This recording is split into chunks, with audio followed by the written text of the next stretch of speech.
오늘 마태복음 23장의 전체적인 주제는 7가지 화예요. 우리가 함께 읽었던 12장 이후에는 7가지의 화가 나와요. 화라는 것은 재앙이겠죠.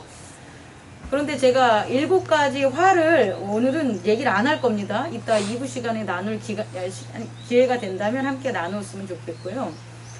오늘은 이 화가 왜 우리에게 미치냐를 갖다가 23장 1절부터 12장의 말씀을 통해서 깨닫는 귀한 은혜가 저와 여러분들에게 있기를 원합니다. 아멘. 첫 번째는요, 예수 그리스도께서 이 땅에 오지 않으셨다면, 그리고 예수 그리스도께서 이 땅에 오셔서 본인만 올라가시고 다시 하나님 나라로 가시고 우리들은 그대로 이곳에 남겨졌다면 오늘의 말씀은 의미가 없습니다. 근데 오늘의 말씀에서 화는 왜 화가 있어야 되냐면 예수 그리스도가 이 땅에 오셨기 때문이에요. 예수 그리스도가 이 땅에 오지 않는다면 이 땅에서 지금 말씀에서 언급되는 화는 유효할 수가 없어요. 왜냐하면 예수 그리스도가 오지 않았기 때문에.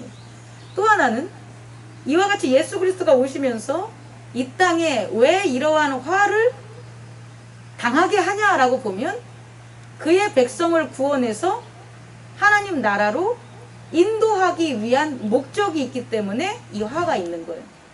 다시 말해 화라는 것은 하나님께서 그의 백성을 택하시고 그의 백성을 인도하는 구원받은 백성의 입장에서 봤었을 때는 구원의 징표입니다. 구원받지 않는 자들의 입장에서 봤을 때는 심판의 징조입니다.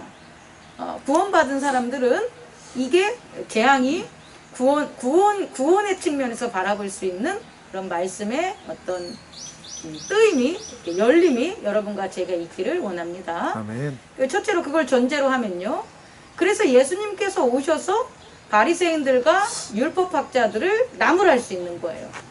만약에 예수님께서 하나님 나라에서 오시지 않고 다시 하나님 나라로 가지 않는다면 예수님은 바리새인들과 율법학자들을 갖다가 이렇게 나무라시거나 혼낼 수가 없어요. 왜냐하면 그분의 세계가 아니기 때문에. 그래서 예수님께서 오셔서 구원하러 오시고 우리를 데리고 하나님 나라로 갈 수 있는 길을 가르쳐주는 그런 목적이 있기 때문에 오늘의 말씀은 존재한다.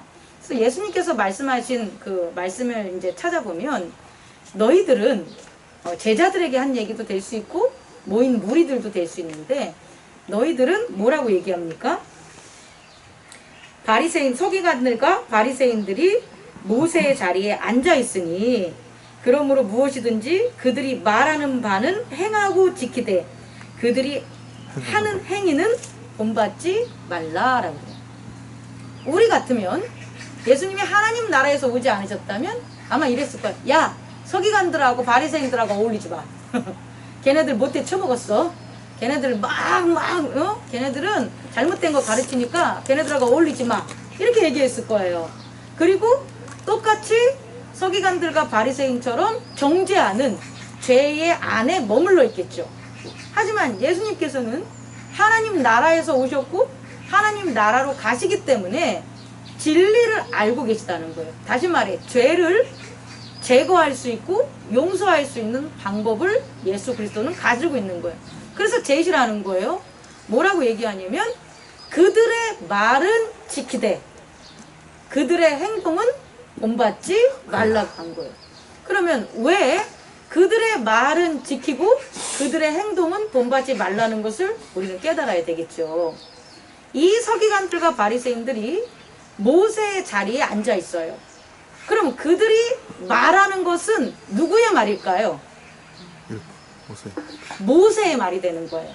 제가 목사의 자리에 앉아 있어요. 그럼 저는 무슨 말을 할까요? 목사의 말을 하겠죠. 부모의 자리에 여러분들이 앉아 있어요. 그럼 여러분들은 무슨 말을 할까요?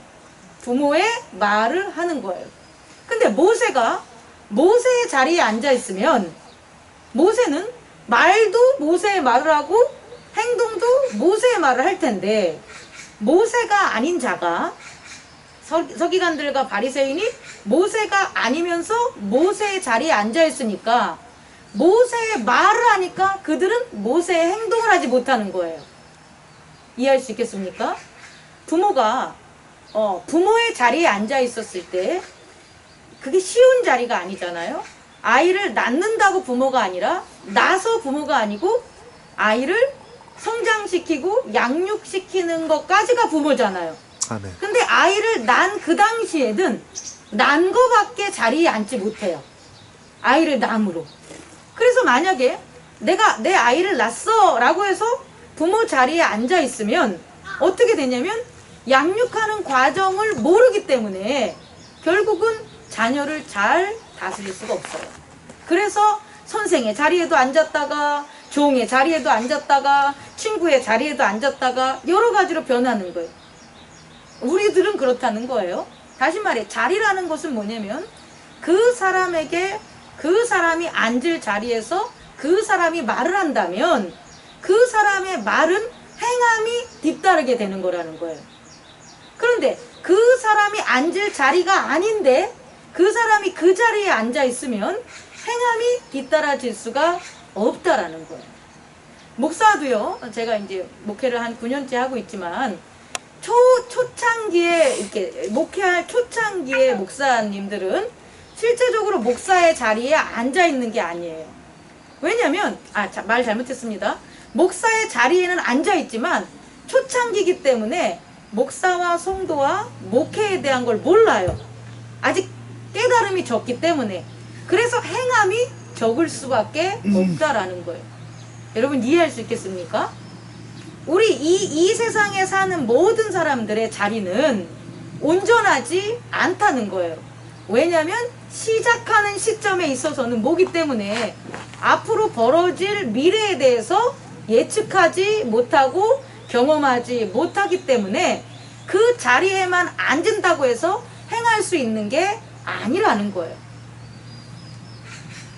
마찬가지로 바리새인들과 서기관들은 모세의 자리에 앉았기 때문에 모세의 말은 하는데 모세의 행동은 못했다는 거예요. 그러면 제가 여러분에게 말씀드릴게요. 모세의 행동은 어떤 거였을까요? 여기가 이제 주목할 두 번째 우리가 생각할 건데요. 모세의 행동은 모세의 개인적인 생각과 감정, 그의 경험과 그의 지식에서 나오는 행동이었을까요? 모세의 행동은 반드시 누가 계셨기 때문에? 하나님이 함께 하셨기 때문에 모세의 뭐가 되는 거예요? 행동을 할 수 있었다는 거예요. 그런데 그 하나님이 모세에게 함께 했을 때는 모세의 행함이 있기 때문에 그의 백성들이 하나님을 바라보고 따를 수 있지만 서기관들과 바리새인들이 하는 곳에는 누가 안 계셔서 하나님이 함께 계시지 않으니까 그들이 못하는 거라고요. 그들 또한 모세처럼 왜 행동하고 싶지 않겠어요? 모세처럼 왜 권능을 갖고 싶지 않겠어요? 모세처럼 왜 로마의 지배를 받고 있는 이스라엘 민족들을 구원하려고 하지 않았겠어요? 그런데 그렇게 한 게 모세와 함께한 하나님인데 서기관들과 바리새인에게는 모세와 함께한 하나님이 함께하지 않으니까 그들이 하고 싶어도 할 수가 없었던 거예요. 하고 싶어도 할 수가 없으니까 나타나는 게 뭐냐? 자기가 해야 될 것을 남에게 전가하는 무거운 짐을 백성들에게, 자기를 따르는 자들에게 전가하게 되는 거예요. 다시 말해 책임을 전가하는 거예요. 또 자기가 행할 수 없기 때문에 행함을 거짓된 증표로 나타내야 돼요. 그래서 어떻게 하냐면 자기들을 영광스럽고 위대한 자로 구별하게 나타내게 돼요. 외모적으로. 그래서 주렁주렁 매달리고 금술, 은술, 뭐 이렇게 뭐죠 이거? 하여튼 뭐예요? 이렇게 옷자락이 긴 옷들, 옛날에 도포들 이런 것들 입고 나가는 거예요. 왜냐면 그들이 행위로 모세의 행위를 못하니까 자기들을 따르는 사람들을 따르게 하기 위해서 거짓된 외형적인 모습들을 뭐 하는 거예요? 갖추는 거예요. 근데 이게 이들에게만 있는 게 아니라고요. 아까도 얘기했듯이 목사가 처음 목회를 하는데 하나님의 말씀도 많이 깨닫지 못하고 성도들과 사랑도 많이 나누지 못하는 가운데 목사의 자리에 앉아 있으면 아무리 잘 그 말씀을 전하는 것을 행위를 하려고 해도 할 수 있다 없다 없다라는 거예요. 근데 만약에 목사는 특이한 거다, 특수한 거다, 거기에 하나님이 함께 하신다면 어때요? 하나님이 함께 하신다면 자기가 나타나는 것이 아니라 온전하시고 완전하신 하나님이 나타나기 때문에 행할 수가 있겠죠. 아무리 처음 목회를 한다고 하고 아무리 말씀을 목회를 한다고 하고 아무리 능력이 없다고 해도 하나님이 함께하는 것에 순종만 한다면 그 목사님은 뭐 할 수가 있는 거예요? 자기가 하는 말들을 그 자리에서 선포되는 말들을 따를 수가 있다라는 거예요. 여러분들에게 적용하면 부모의 자리에 앉았어요? 근데 부모의 자리에 앉았는데 애를 낳기만 했지 기르질 못한 거예요. 아이들을 초등학교 전까지만 길렀지 학교라는 걸 보낸 경험이 없는 거예요. 또 아이들을 학교 생활은 했지만 결혼을 시켜가지고 새로운 가족을 맞이한 적이 없던 거예요.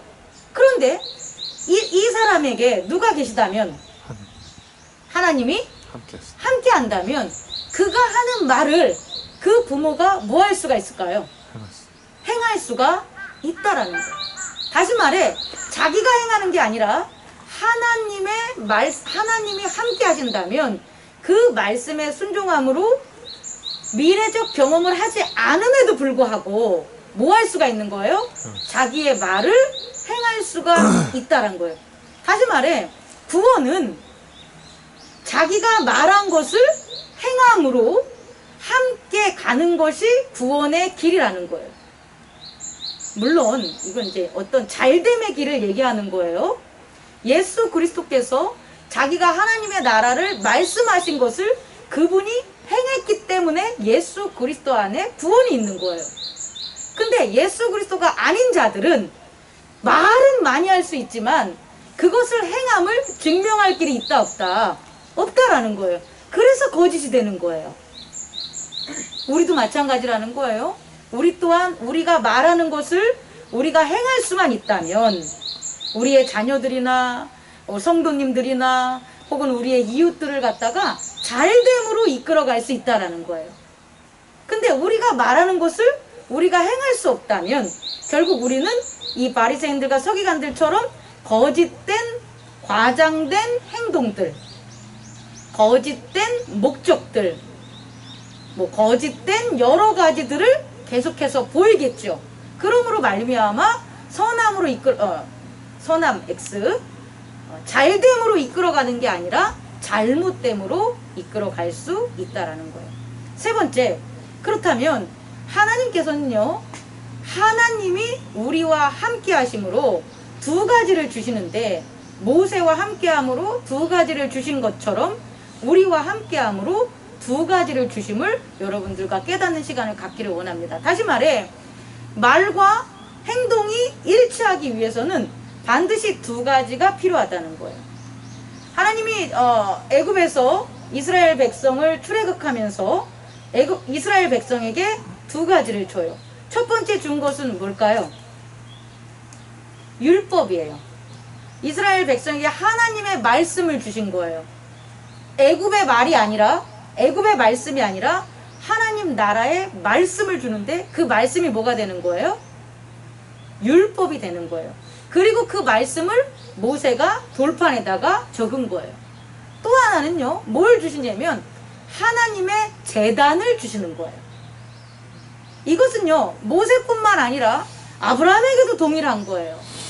아브라함아, 갈대아 우르를 떠나 네 본토 아비집을 떠나 내가 약속한 가나안 땅으로 가라 라는 게 뭐가 되는 거예요?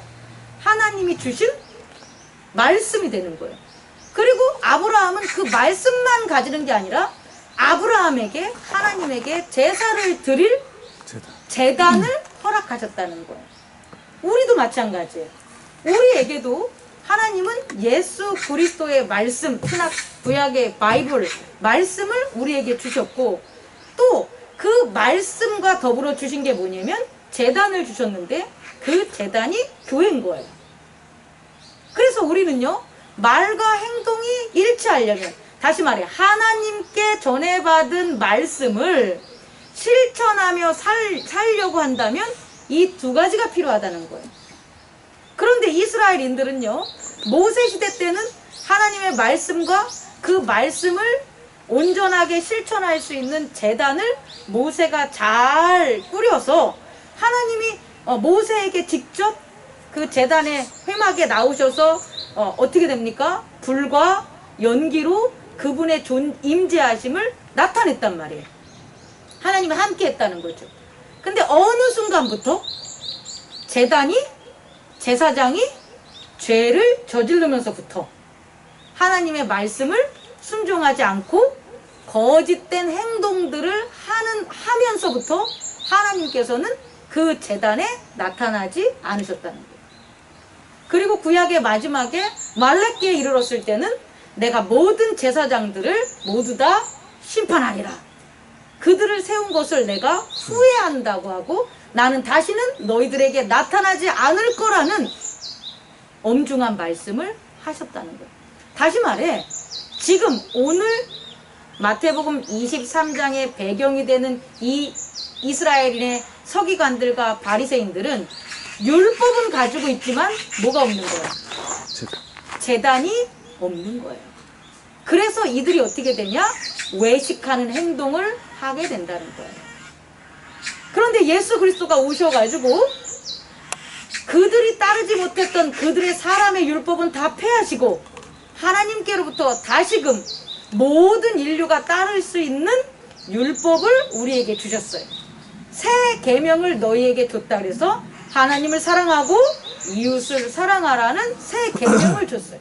그리고 예수 그리스도 스스로 하나님의 어린 양이 돼서 제단에 제물로 바치게 되는 그 제사를 회복했다는 거예요. 다시 말해 하나님이 받으시는 제사를 회복했다는 거예요.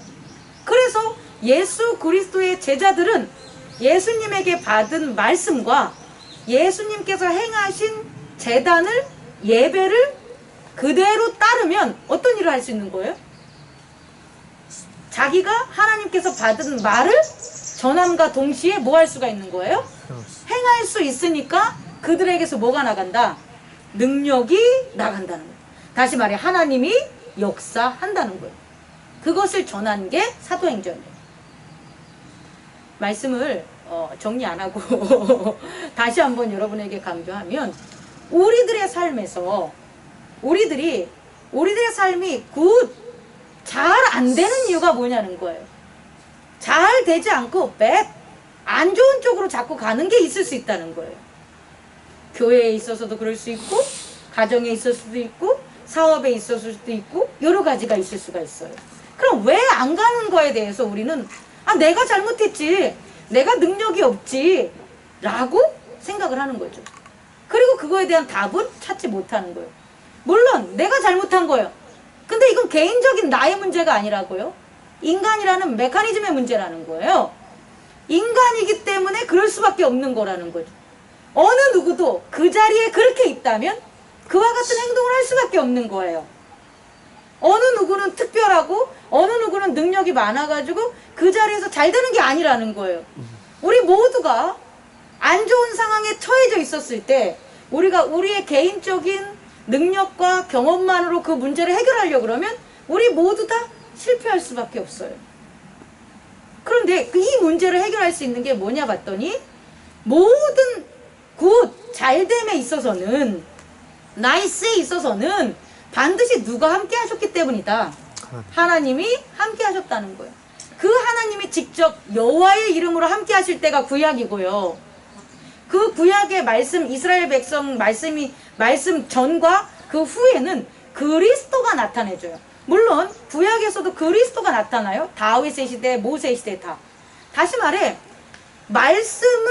말씀만 주시는 것이 아니라 그리스도와 함께하는 제사를 지내면 어떠한 상황이나 문제들이 어떻게 된다? 배드로 가는 게 아니라 굿으로 갈 수 있다라는 거예요. 왜? 내가 말한 것을 내가 뭐 할 수 있으니까? 실천할 수 있기 때문이라는 거예요. 여러분, 이 깨달음이 저와 여러분 간에 있길 바랍니다. 그래서 여러분들은 말씀을 받는 것에 쉬면 안 돼요. 날마다 내게 주시는 말씀을 여러분들이 받아야 되고요. 또 하나는 뭐가 되냐면 하나님께 날마다 제사를 드려야 돼요. 예배를 드려야 돼요. 예배를 공동체적으로 드리는 이 교회에만 드리는 게 아니라 각자의 삶에서 여러분 스스로가 만인 제사장, 예수 그리스도께서 모두를 제사장 삼았기 때문에 내가 예수 그리스도의 이름으로 제사를 드릴 수 있는 거예요. 다시 말해 기도할 수 있다는 거예요. 다시 말해 찬양할 수 있다라는 거예요. 다시 말해 여러분의 가족들과 함께하는 이웃들과 말씀을 나눌 수 있다라는 거예요. 그래야만 구수로 갈 수가 있다라는 거예요. 왜? 내가 말한 말이 내가 행할 수 있는 능력이 있기 때문에 내가 하는 일마다 뭐가 되는 거예요? 성공할 수 있다라는 거예요. 완성될 수 있다라는 거예요. 여러분, 행동이 열매가 아니라 사실상은 열매는 말의 씨가 뿌려져야 행동이 있는 거예요. 말이 내게 안 나온다면 내가 따를 율법과 내가 가야 될 길이 이런 거야 라는 걸 내 입으로 내가 안 하면 내 행동은 절대 안 나와요. 그런데 말씀을 받은 그 말, 내가 오늘부터 정말 새 사람으로 이러이러한 것들을 꼭 지켜야지. 나 이러이러한 거 안 할 거야 라는 것들에 대한 걸 말씀을 내가 나에게 뱉고 내가 나와 함께하는 사람들한테 얘기하고 그 다음에 하나님이 함께 해달라는 예배를 드리면 나도 모르게 하나님과 함께하는 그 예배 가운데 임재하는 그리스도가 내게 행할 수 있는 능력을 주심을 잊지 마셔야 됩니다. 아멘. 이렇게 말씀과 제단이 같이 가야지 어떻게 되는 거냐면 하나님과 하나가 될 수 있다라는 거예요. 그런데 이렇게 말씀과 제단이 하나가 되지 않는 예들이 있어요. 첫 번째 예는 뭐냐면 철학이에요. 철학. 예를 들어서 소크라테스라든지 아리스토텔레스라든지 공자라든지 노자라는 동서양의 철학자들을 보면 말씀은 알아요. 그래서 유교의 도덕국가를 세우고 또 서양의 어떤 중세 중심적인 국가를 세운 거예요. 그건 뭐냐면 그들에겐 말씀이 있어. 근데 그건 그들의 말씀이 아니에요. 공자가 유학을 썼다고 해서 유학에 나온 모든 말씀이 공자의 말이 아니에요. 그것은 그들의 조상들로부터 대대로 내려오는 것들을 그들이 집대성한 거예요. 다시 말해 말씀은 받을 수 있어요. 말씀은 유업으로 받을 수 있어요. 근데 그들이 무엇을 잃어버렸냐? 제단을 잃어버린 거예요. 제단을 세우지 못한 거예요. 그래서 그들은 철학으로 머물 수밖에 없어요. 그럼 이런 세상은 어떤 세상이냐면 맑은 유리 안의 세상이에요. 다시 말해 하나님은 볼 수는 있어. 하나님의 말씀은 전할 수는 있어. 근데 중요한 것은 하나님에게 갈 수는 없는 거예요. 갈 수 없기 때문에 행할 수가 없는 거예요. 행할 수 없기 때문에 아까 말한 것처럼 어떻게 되냐? 계급을 만들어 버린다는 거예요. 그리고 그 계급을 만들어 가지고 거짓된 난 하나님을 만났어. 하나님에게 갈 수도 있어. 라는 거짓된 것들을 유리창 안에서 사람들에게 전달하는 그런 사회를 만든 거예요. 그 사회에서 나온 게 오늘 말씀에서 나온 세 가지. 대표적으로 뭐가 되냐? 첫 번째, 그 유리창 안에 있는 사회이기 때문에 하나님에게 갈 수 없는 곳이기 때문에 그들은 어떤 걸 만드냐면 랍비를 만들고 아버지를 만들고 티처를 만드는 거예요. 그래서 오늘 말씀에서 예수님은 뭐라 그러냐면 랍비라 칭함을 받지 마라. 너희의 선생은 하나요? 너희는 다 형제다. 여기서의 랍비는요, 선생의 의미보다는 마스터의 의미예요. 마스터. 그 사회와 공간들을 뭐 하는 거예요? 지배하는 자를 만들어 버리는 거예요. 하나님께로 못 가는데 하나님이 계셔라는 것을 전하려면 누가 필요하냐면 마스터가 세워져야 돼요. 근데 이 마스터가 세워지면 어떤 일이 벌어지냐면 좀 전에 얘기한 것처럼 계급이 발생함으로 형제가 사라지게 되는 거예요. 그래서 진정한 하나님의 사랑을 전하는 게 아니라 오히려 그들이 만든 그런 가상의 세계, 국가, 통치 기반 이런 것을 만들어서 사랑이 아닌 철권으로, 유교도 사랑은 가르치고 있지만 실제적으로 천민들이나 종들에게는 사람의 그 취급을 하지 않는 그와 같은 악행을 저지르게 된다는 거예요. 여러분 이해할 수 있겠습니까? 네. 다시 말해 말씀과 제단이 없는 곳에서 나타내는 첫 번째는 뭐가 되냐? 마스터가 나타나는 거예요. 만약에 우리 교회에 여러분 우리 교회가 잘못 가고 있는 거야 라는 걸 느낀다면 우리들 가운데 저나 여러분들 가운데 마스터가 생기는 거지. 이렇게 해야 돼요. 이게 잘하는 거예요. 이렇게 좀 했으면 좋겠어요 라는 사람이 생겨나. 그러면 그 마스터가 있는 곳에는 당연히 하나님의 거룩하고 온전한 제단이 훼손된 거다. 그리스도가 함께하지 않는 거다라는 것만 알면 돼요. 내가 그렇게 될 수도 있다라는 거예요. 여러분이 그렇게 될 수도 있다라는 거예요. 깨닫기 바랍니다. 두 번째는 그 자리에 뭐가 생기냐면 아버지가 생기는 거예요. Father. 아버지가. 제가 고민을 많이 해봤어요. 아니 목사님, 내가 내 자식한테 내가 아빠라고 하는데 그럼 아빠라고 안 하고 그럼 내가 뭐라 그래요? 이렇게 얘기를 해요.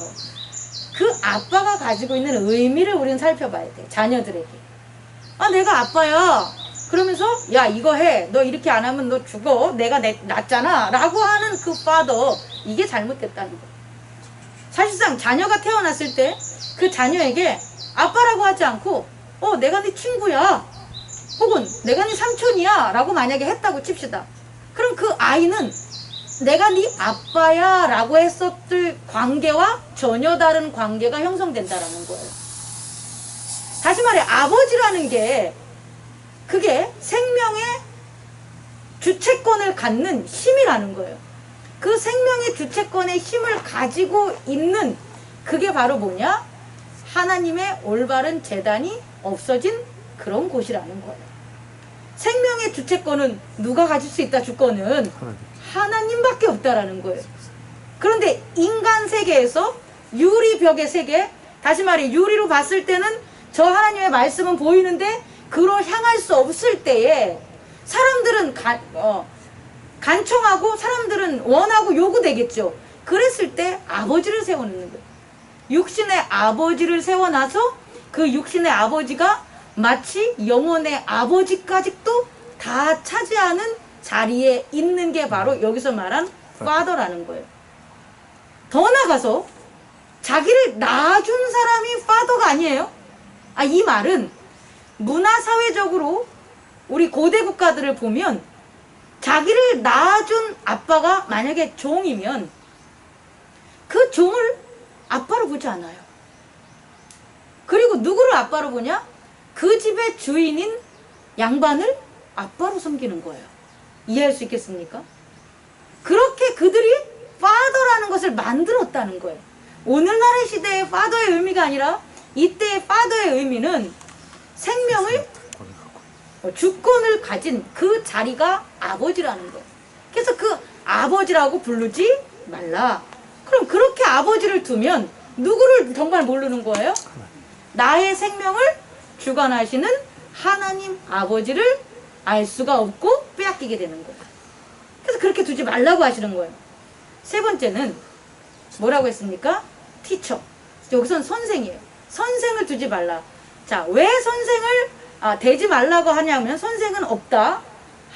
한 분밖에 없다. 그 선생은 그리스도라고 얘기하냐면 선생들이 하는 일이 있어요. 선생들이 뭐 할 것 같아요? 가르치는 자들은요, 마스터와 파더의 종들이에요. 계급 구조로 봤을 때 선생들이 높은 게 아니에요. 선생들은 누가 부린 1차적인 노예들이냐면 마스터와 파더들이 부리는 첫 번째 계층이 티처가 되는 거예요. 그들이 왜 티처를 부리냐면 가르치라는 거예요.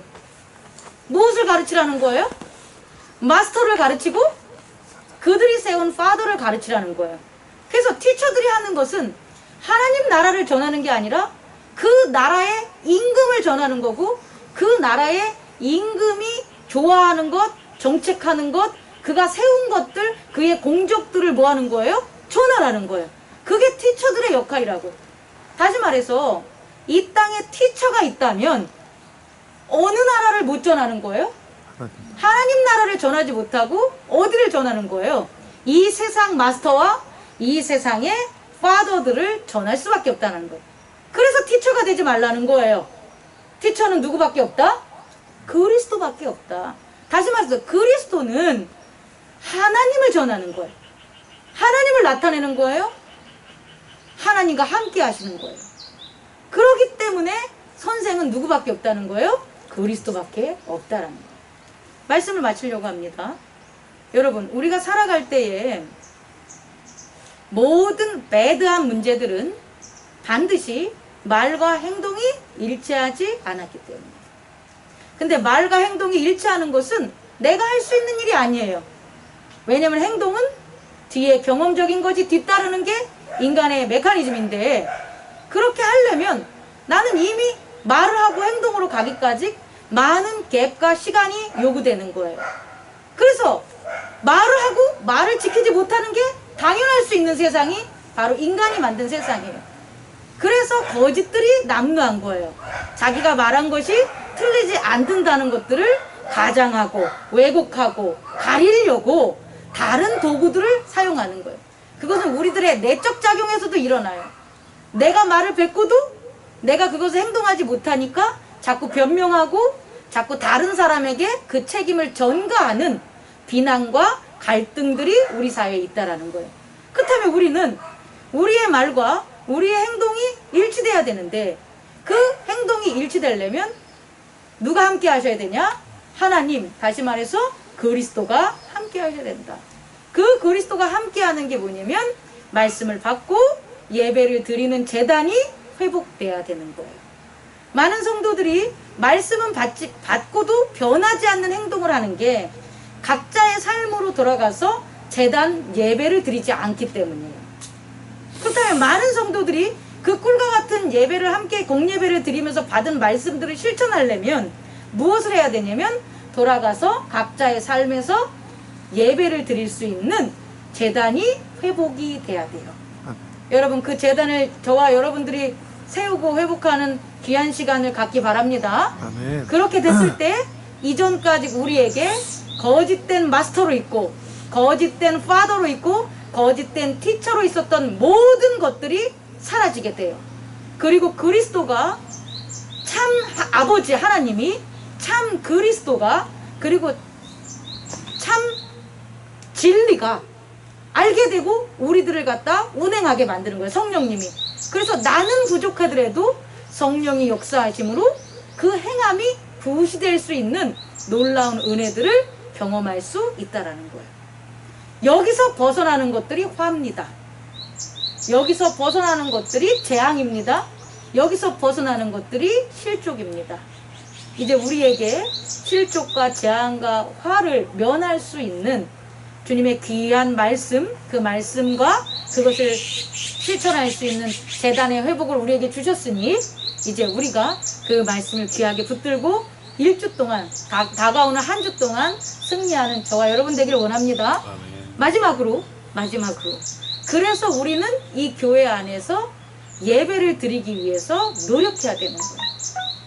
일주일 동안 우리에게 받은 말씀들, 그리고 우리들이 어디서 들은 그런 말들을 우리가 실천을 해야 되는데, 나 혼자 내가 이미 제단을 못 산 사람이 그 제단을 다시 회복하기 위해서는 회복된 제단에 불이 필요한 거예요.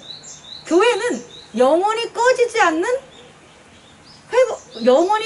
않는 거룩한 하나님의 불, 성령을 역사하게 만드는 게 교회예요.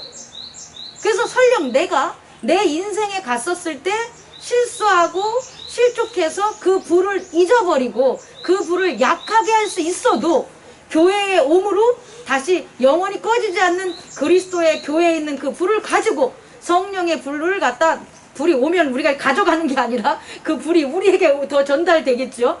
그래서 다시금 회복돼서 날마다 승리할 수 있는 거예요. 그럼 우리들의 책임이 큰 겁니다.